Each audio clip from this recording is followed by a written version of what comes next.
দল বানাইছি তাম পৃথিবীর ইউনিভার্সিটি, তাম পৃথিবীর শিক্ষা কেন্দ্র গড়ের জন্য একজন শিক্ষক আর মুআল্লিমের দরকার। তোমার হাবিবকে চায়। তোমার হাবিব কয়জন? তোমার দেখে ইব্রাহিম দরখাস্ত মঞ্জুর। এখন ঘর হইল শিক্ষা কেন্দ্র পাইলাম, ঘরের মুআল্লিম পাইলাম, ঘর বাইতুল্লাহ, মুআল্লিম হইল হাবিবুল্লাহ। এখন বাকি দিচ্ছে সিলেবাস।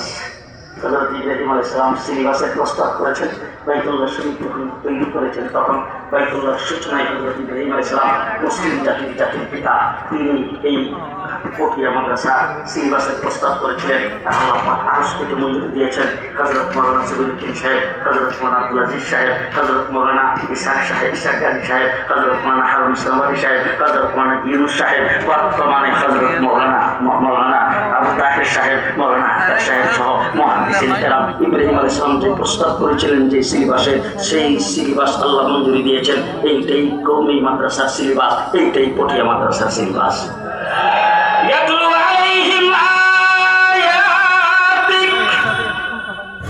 এক নম্বর আপনাদের এই চট্টগ্রামের কোরআন শরীফ আছে তো?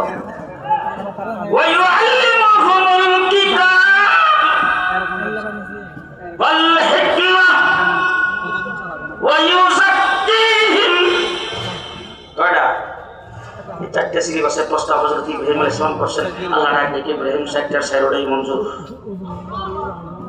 তবে তোমার নাম খলিলুল্লাহ, ছেলে ইসমাইল জবিউল্লাহ, দুইজনে মিলে শিক্ষা কেন্দ্র বানাইছো বাইতুল্লাহ, শিক্ষক হলেন হাবিবুল্লাহ। সর্বপ্রথম সিলেবাস হলো কালামুল্লাহ। কথা শেষ।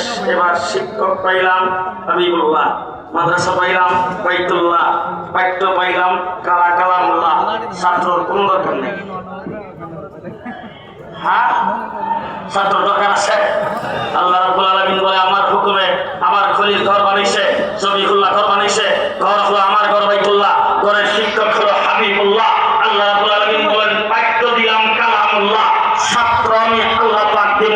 উলাইকা হিজবুল্লাহ।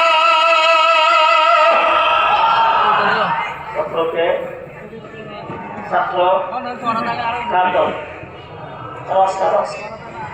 আল্লাহ উচ্চ করে বলেন কার দল? কার দল? ভর্তি করেছেন কে? ভর্তি করেছেন কে? ছাত্র।